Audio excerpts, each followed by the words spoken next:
Olá, galera que está aí se preparando para o Enem, o Exame Nacional do Ensino Médio.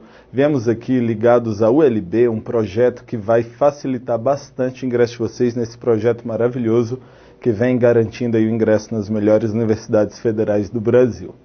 Bem, quando a gente fala de história geral, que é o assunto, né, que é o tema, que é a disciplina, que é a ciência que a gente vai abordar aqui agora, a gente tem que entender que, para o Enem, não existe uma cobrança específica de um assunto ou de outro, e sim de aspectos relacionados a todos os assuntos quando se trata de história geral.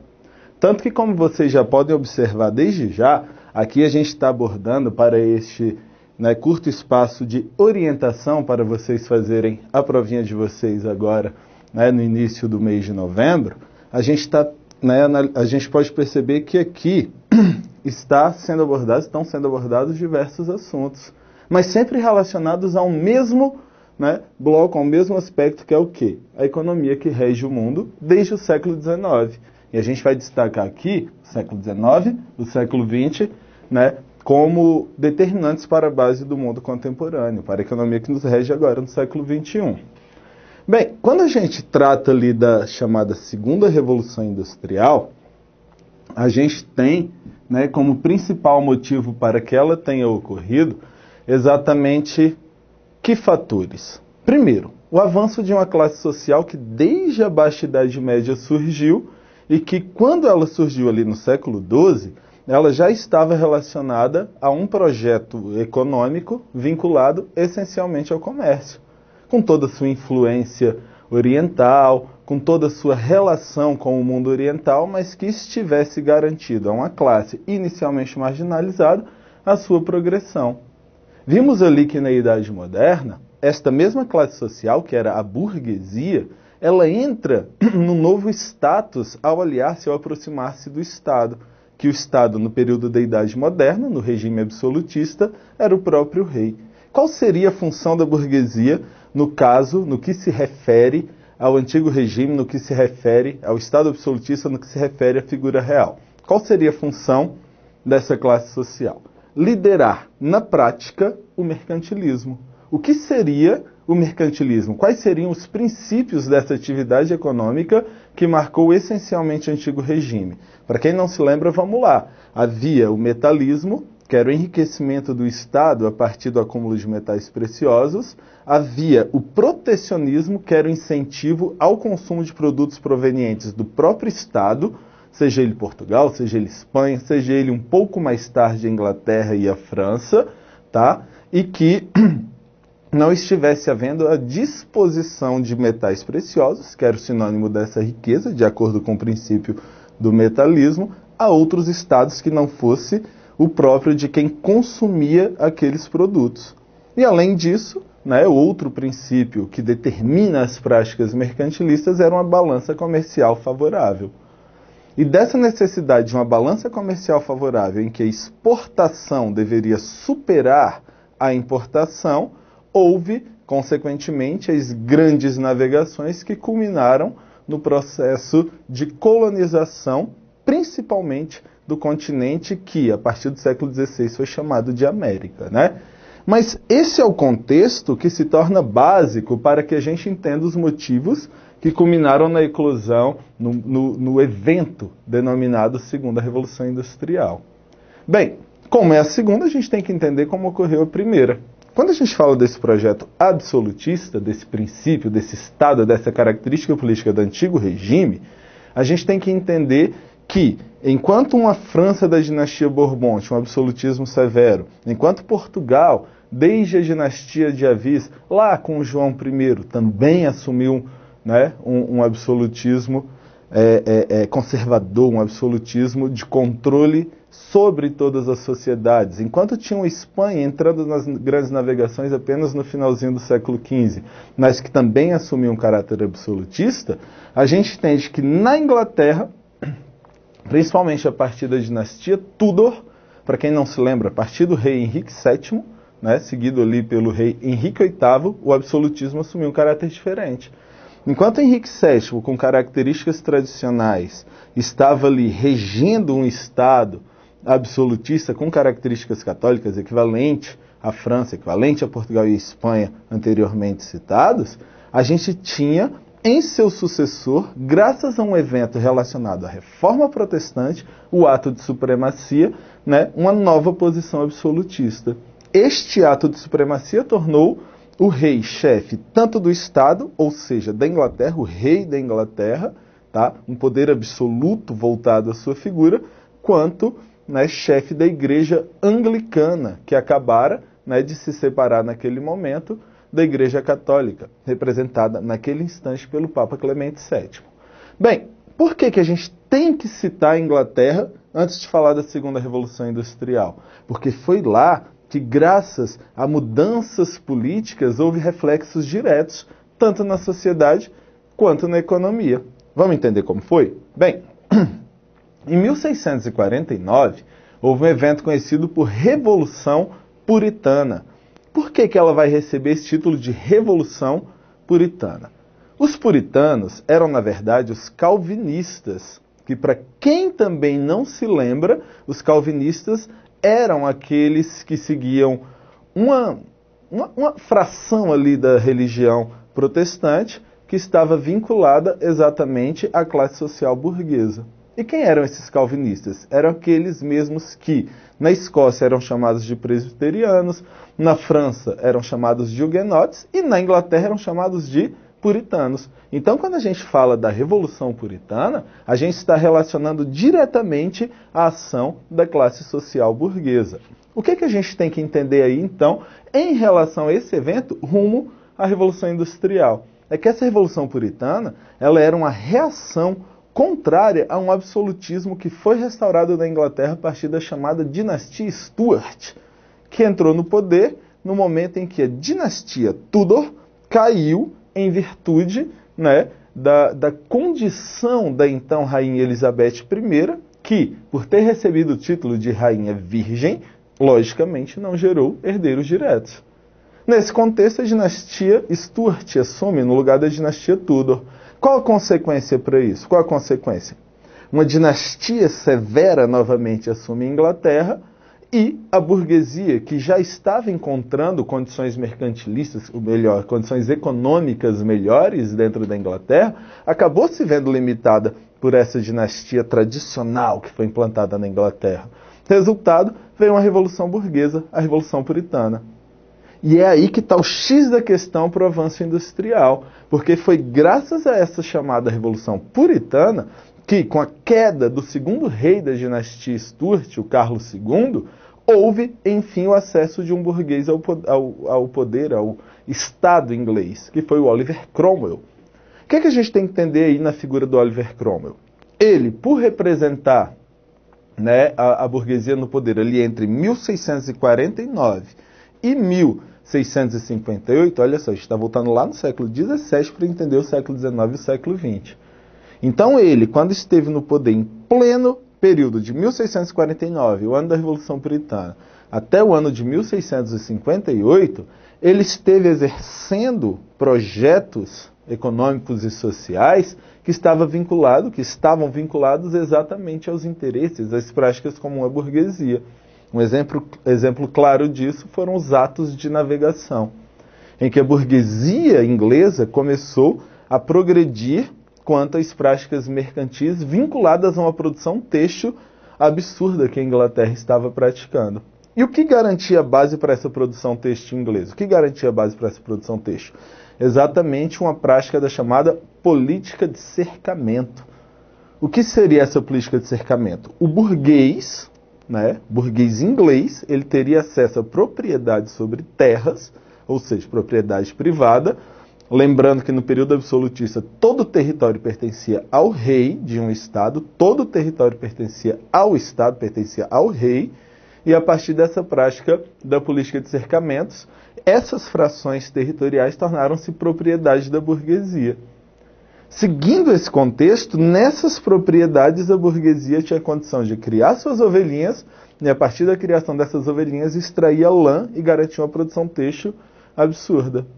Consequência, cria-se a máquina de tear, mas uma máquina ainda manufaturada, é a manufatura que ainda rege a produção têxtil nesse período da história inglesa, e a partir dali essa burguesia começa a comercializar bastante da Inglaterra para os estados interessados, que eram todos praticamente ali da Europa, nesses produtos têxteis que a Inglaterra produzia, que eram provenientes da Inglaterra.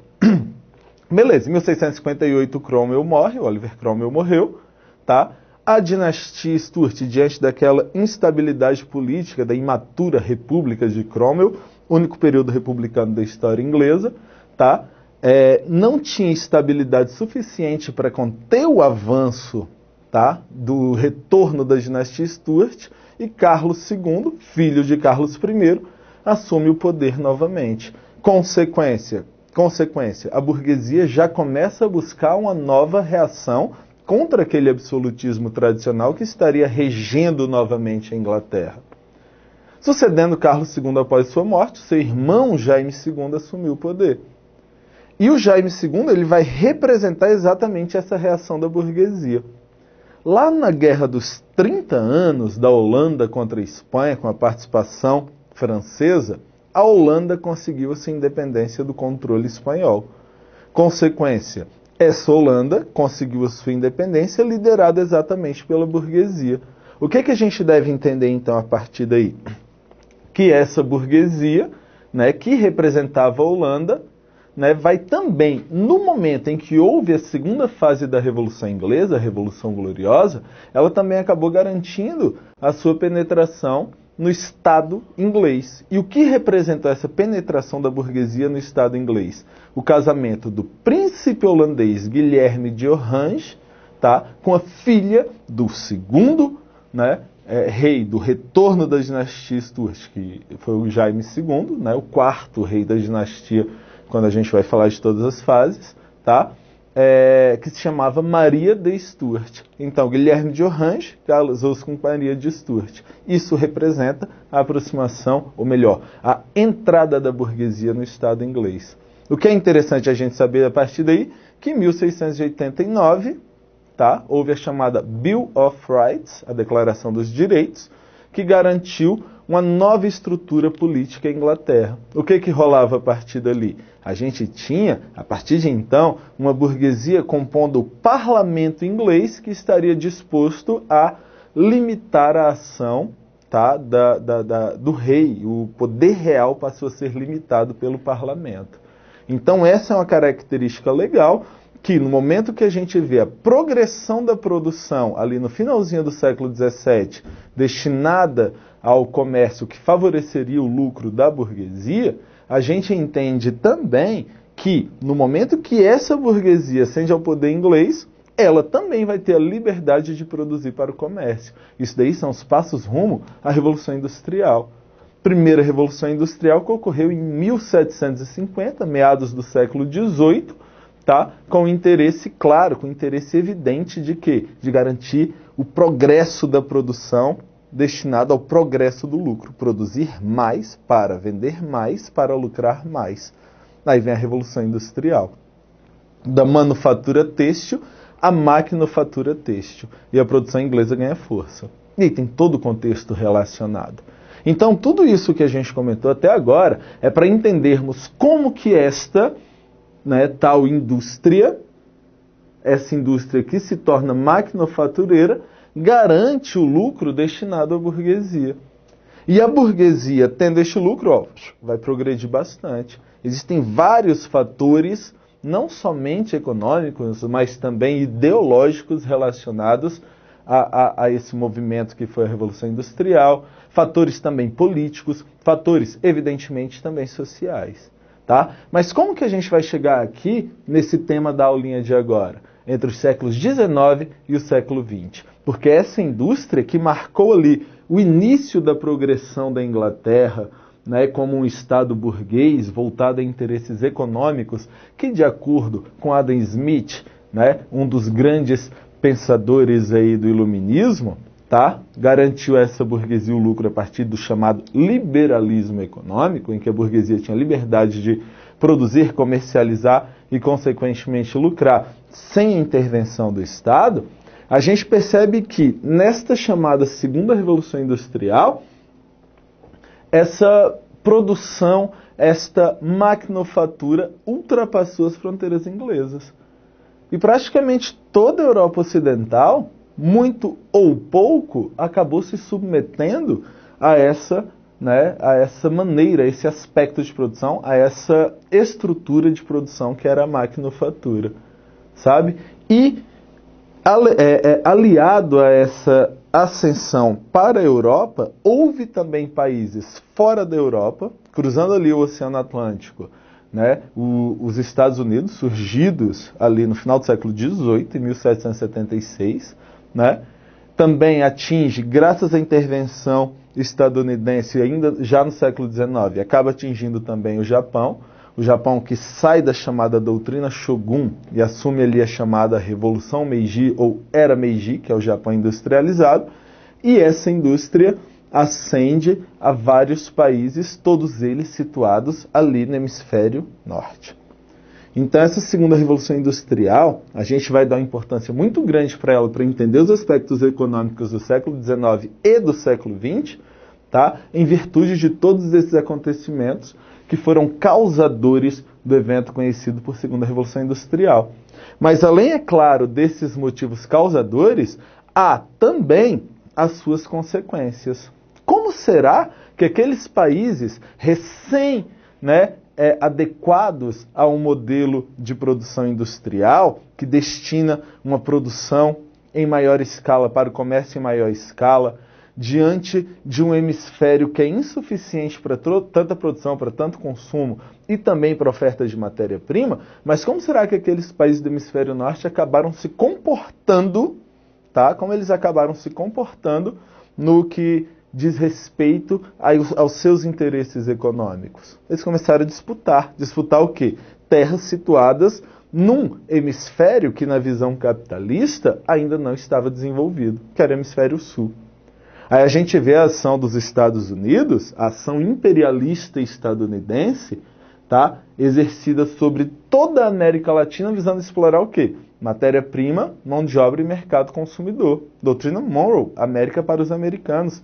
Corolário Roosevelt, teoria do Big Stick. Nem que seja necessária intervenção militar, quem vai explorar a América é a gente. Nós somos os Estados Unidos. Nós quem vamos explorar a América. Quando a gente fala lá do Japão, antes de eu falar da Europa, a gente percebe o quê?